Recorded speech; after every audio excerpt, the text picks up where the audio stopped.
Hello everyone, Chachi424424 here.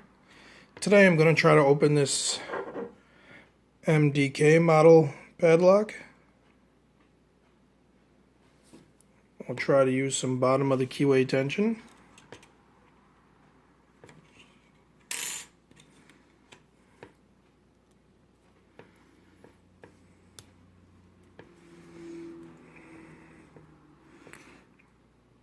And here we go.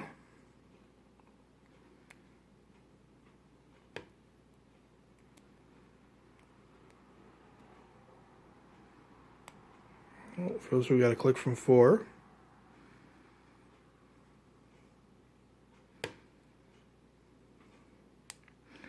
Click from 3.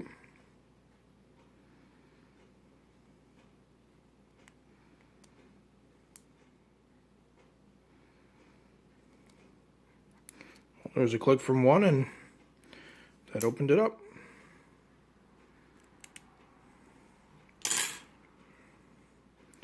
And that was the MDK brand padlock. Hope everyone has a great day, and to remember to only pick locks you have permission to, that you own. Have a great one, everyone.